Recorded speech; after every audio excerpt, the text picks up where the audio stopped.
प्यारे बच्चों, कैसे हैं आप सब? आशा करती हूँ आप सब अच्छे होंगे, स्वस्थ होंगे। स्वागत है आपका इस कक्षा में। आइए आज हम पढ़ते हैं व्याकरण का पाठ 20 पत्र लेखन यानी कि लेटर राइट। तो पत्र लेखन मतलब हमें वैसे तो आजकल जो है समय इतना आधुनिक हो गया है, विज्ञान ने इतनी तरक्की कर ली है कि हम एसएमएस के थ्रू, व्हाट्सएप चैटिंग के थ्रू और मैसेंजर के थ्रू मतलब इनके द्वारा हम अपनी बात दूसरों तक पहुंचा दे रहे हैं। यहाँ तक कि हमारा कोई जो है रिलेटिव हमसे दूर है तो हम वीडियो कॉल से उस पर बात कर लेते हैं, ठीक है, वीडियो कॉल के द्वारा।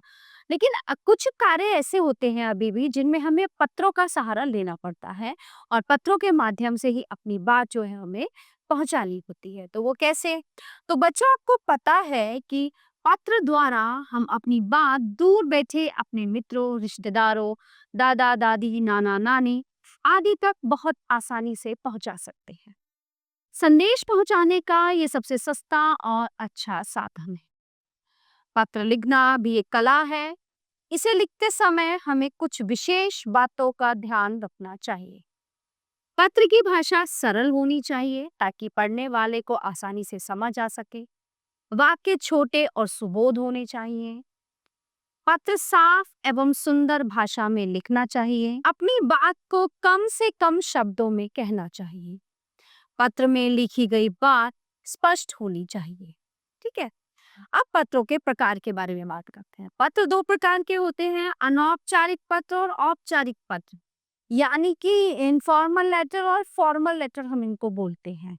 तो अनौपचारिक पत्र क्या होते हैं कि अपने मित्रों, सगे संबंधियों, रिश्तेदारों आदि को लिखे जाने वाले पत्र अनौपचारिक पत्र कहलाते हैं। औपचारिक पत्र सरकारी कार्यालयों, प्रधानाचार्य, संपादक आदि को लिखे जाने वाले पत्र औपचारिक पत्र कहलाते हैं। संबोधन और अभिवादन शब्दों का प्रयोग इस प्रकार करना चाहिए, जैसे ये पत्र है, ये संबोधन है, ये अभिवादन है और ये पत्र कैसे समाप्त करना है।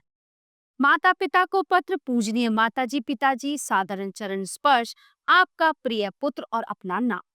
दादा दादी, चाचा चाची आदि, पूजनीय दादाजी दादी जी, चरण स्पर्श, आपका प्रिय पुत्र और नाम।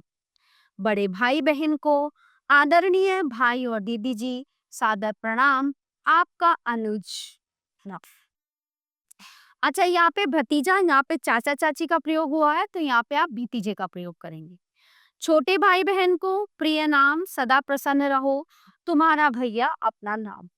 मित्र सहेली, प्रिय मित्र सखी, उसका नाम। सस्नेह नमस्कार, मधुर स्मृति, तुम्हारा, तुम्हारी, मित्र सखी और अपना नाम। ठीक है। आप देखिए इनको लिखने का तरीका क्या होता है। नीचे कुछ पत्रों के नमूने दिए जा रहे हैं। तो पहले हम पढ़ेंगे अनौपचारिक पत्र। आप कक्षा में प्रथम आए हैं और ये खुशखबरी देने के लिए आप अपने मामा जी को पत्र लिख रहे हैं। 375 Bidu, Buddha garden, GT road, Kanpur. दिनांक आप कुछ भी लिख सकते हैं, है ना, जैसे 12/12/25। आदरणीय मामा जी, प्रणाम।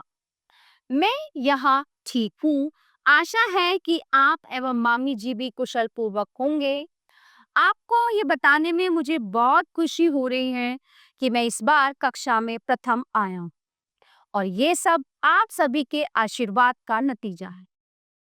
अब मैं गर्मी की छुट्टियों में घर आऊंगा। नाना नानी जी को मेरा चरण स्पर्श, शेष बातें मिलने पर होंगी।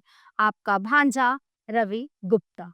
ऐसे ही दूसरा पत्र है, मित्र को जन्मदिवस पर बधाई पत्र। ठीक है। अब आगे हम जानेंगे औपचारिक पत्र के बारे में। औपचारिक जो हम विद्यालय में, है ना, कार्यालयों में, ठीक है, लिखते हैं। बीमारी के अवकाश के लिए प्रधानाचार्य को पत्र, प्रार्थना पत्र। 542 गोमती नगर, लखनऊ, 9 नवंबर 2025। सेवा में श्रीमान प्रधानाचार्य जी, दीवान पब्लिक स्कूल, लखनऊ। विषय है 2 दिन के अवकाश के लिए पत्र। महोदय, निवेदन यह है कि मैं कक्षा 3 की छात्रा हूँ। मुझे कल रात से तेज बुखार है। डॉक्टर ने मुझे 2 दिन तक दवाई लेकर आराम करने की सलाह दी।